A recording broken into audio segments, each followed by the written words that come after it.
नमो नमः। इस वीडियो में हम जानेंगे व्यंजन संधि में प्रथम वर्ण को पांचवा वर्ण बनाने का नियम। तो आइए वीडियो शुरू करते हैं। मैं ओमवीर शास्त्री आप सभी का स्वागत करता हूं। जी हां, आप बोर्ड पर देख रहे हैं, मैंने लिखा है प्रथम वर्ण का पंचम वर्ण में परिवर्तन, यानी पंचम वर्ण बनाने का नियम।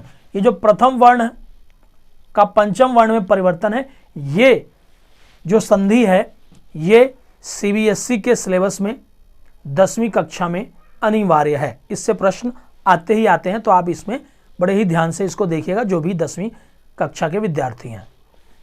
क्या कह रहे हैं? यदि वर्ग के पहले वर्ण के बाद, यानी वर्ग वाला कोई भी अक्षर हो, पहला अक्षर इस तरफ, वर्ण के बाद किसी भी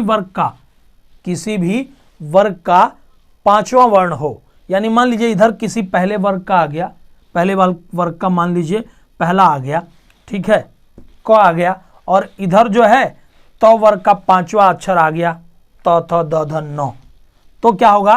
तो प्रथम वर्ण का उसी वर्ग का पांचवा वर्ण हो जाएगा। तो जो ये प्रथम वर्ण आया है इसका पांचवा वर्ण हो जाएगा। कैसे? देखिए क्या कह रहे हैं? वर्ग के पहले वर्ण के बाद यहां क्या आएगा? मान लीजिए इस तरफ वर्ग का पहला अक्षर हो इस तरफ, ठीक है, और उसके बाद किसी भी वर्ग का पंचम अक्षर यानी वर्ण हो। अगर ऐसा होगा तो क्या होगा? इधर वर्ग का पहला अक्षर और इधर किसी भी वर्ग का पांचवा अक्षर, तो क्या होगा? ये जो वर्ग है इस वर्ग का, तो इसका क्या होगा? इस वर्ग का क्या हो जाएगा? इसी वर्ग का पांचवा वर्ण हो जाएगा, यानी अक्षर हो जाएगा। अब देखिए क्या कह रहे हैं? वर्ग का पहला अक्षर, मान लीजिए यहां पर हम लिखते हैं क वर्ग, उसके बाद च वर्ग, उसके बाद ट वर्ग, उसके बाद त वर्ग और उसके बाद प वर्ग। अगर मान लीजिए इस तरफ इनमें से कोई हो और उस तरफ किसी भी वर्ग का पांचवा अक्षर हो, तो इस क का क्या हो जाएगा? इसी के वर्ग का कौन सा हो जाएगा? क ख ग घ अंगा, यानी ये हो जाएगा, ठीक है। उसके बाद इसका हो जाएगा च छ ज झ इया, ये हो जाएगा। उसके बाद इसका ट ठ ड ढ अड़, ये हो जाएगा। उसके बाद त थ द ध न, इसका न हो जाएगा, और इसका प फ ब भ म, यानी ये जो पहला अक्षर है उस पहले अक्षर की जगह जब हम जोड़ेंगे, संधि करेंगे, तो उनकी जगह पांचवा अक्षर हो जाएगा। कब होगा? जब इस तरफ इनमें से कोई भी आए, पांचवा अक्षर किसी वर्ग का इसके सामने आ जाए। इधर कोई भी वर्ग का पहला अक्षर हो और इधर किसी भी वर्ग का पांचवा अक्षर हो। तो सबसे पहला उदाहरण देखते हैं, सट धन नवती। अब यहाँ पे सट धन नवती में आप देख रहे हैं, सट में लास्ट में क्या आ रहा है? ट आ रहा है, यानी ट वर्ग का पहला ही अक्षर है ट, और इस तरफ क्या आ गया? न, यानी कि त वर्ग का पांचवा अक्षर। नियम क्या कहता है? वर्ग का पहला अक्षर इस तरफ हो और वर्ग का किसी वर्ग का पांचवा अक्षर उस तरफ हो, तो इधर वाले अक्षर के वर्ग का पांचवा वर्ण हो जाता है, यानी पहले का पांचवा हो जाता है। तो सट की जगह क्या हो जाएगा? अब श,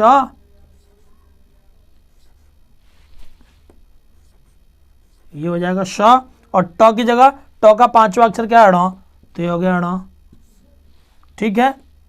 और उसके बाद नवती, नवती।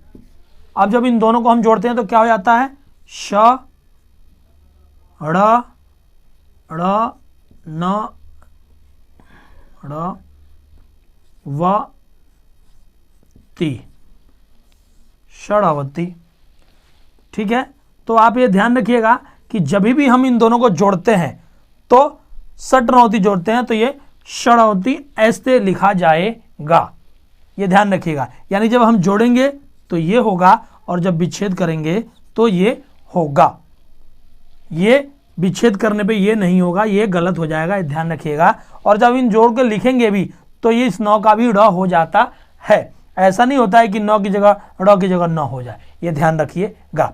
दूसरा है सत धन नाम। अब यहां पर देखिए तो, यानी वर्ग का पहला अक्षर, तो वर्ग का पहला अक्षर तो आया है, इधर न आया है, यानी इसी के वर्ग का, तो भी क्या होगा, सेम नियम लागू होगा। इस तो की जगह, इस तो की जगह क्या हो जाएगा, पांचवा अक्षर तो का, तो थ द ध न, यानी ये हो जाएगा श और न प्लस ना और म। जब जोड़ेंगे तो क्या हो जाएगा, स न ना म। यानी जब हम इसको जोड़ते हैं सतनाम को तो सन्नाम हो जाता है, और जब सन्नाम को अलग करते हैं तो सतनाम हो जाता है। तीसरा देखते हैं वाक धन मयम। अब यहां पे देखिए वाक क जो है वो वर्ग का पहला अक्षर है, और यहां पर म जो है क ख ग घ नहीं आ रहा, यानी प फ ब भ म, यानी प वर्ग का पांचवा अक्षर है। इसका मतलब क्या होगा, यहाँ वाक क की जगह क्या हो जाएगा, इस क का पांचवा अक्षर हो जाएगा। यानी जब जोड़ेंगे तो क्या हो गया, वाह, और इस क का पांचवा अक्षर क्या है, क का पांचवा अक्षर ये ठीक है। और मयम, म य म। अब जब हम जोड़ देते हैं तो क्या हो जाएगा, वांगमयम। देखा आपने, यानी जब वाक्मयम को हमने जोड़ा तो ये हो गया वांगमयम, और जब वांगमयम को अलग किया तो वाक्मयम। ठीक इसी प्रकार से सत धन नायिका। अब देखिए तो आ रहा है, तो वर्ग का पहला अक्षर, और ये नौ यानी तो वर्ग का ही पांचवा अक्षर आ गया। इसका मतलब इस तो का क्या हो जाएगा, इस तो का पांचवा अक्षर हो जाएगा। तो का पांचवा अक्षर क्या है, नौ है, तो ये हो गया स और नौ और धन ना ई का। जब इन दोनों को जोड़ देंगे तो क्या हो जाएगा, स न ना ई का, क्योंकि तो का जो पांचवा अक्षर है वो क्या है, तो थ द ध न, तो हो गया सन्नायिका। यानी जब जोड़े तो ये हो गया, और जब इनको अलग किया तो ये हो गया। अब हो गया पांचवा स्वप मयम। अब देखिए प वर्ग का प आया और यहाँ पर मो आ गया, इसका मतलब इस प का भी क्या हो गया, पांचवा अक्षर होगा। जोड़ेंगे तो क्या हो गया, स व म प्लस म य म। अब दोनों को जोड़ देते हैं तो स व और ये आधा म और म य म। ठीक है, तो स्वमयम, यानी जोड़े तो ये हो गया और अलग किए तो ये हो गया, यानी जोड़े तो ये हुआ और अलग किए तो ये हो गया। तो आप ये देख रहे हैं कितना आसान है प्रथम वर्ण का पंचम वर्ण में परिवर्तन। यानी इस तरफ किसी भी वर्ग का पहला अक्षर हो और उस तरफ किसी भी वर्ग का पांचवा अक्षर, इधर वर्ग का पहला अक्षर किसी भी और इधर पांचवा अक्षर हो, तो जब दोनों आपस में जुड़ते हैं तो इस वर्ग के पहले अक्षर का इसी के वर्ग का पांचवा अक्षर हो जाता है। हमें इस संधि में सिर्फ इतना याद रखना है, बहुत ध्यान से करिएगा, ये 10वीं के विद्यार्थियों के लिए बहुत ही आवश्यक है। तो इस वीडियो में इतना ही, मिलते हैं हमारी अगली वीडियो में, तब तक के लिए आप सभी को मेरा नमस्कार।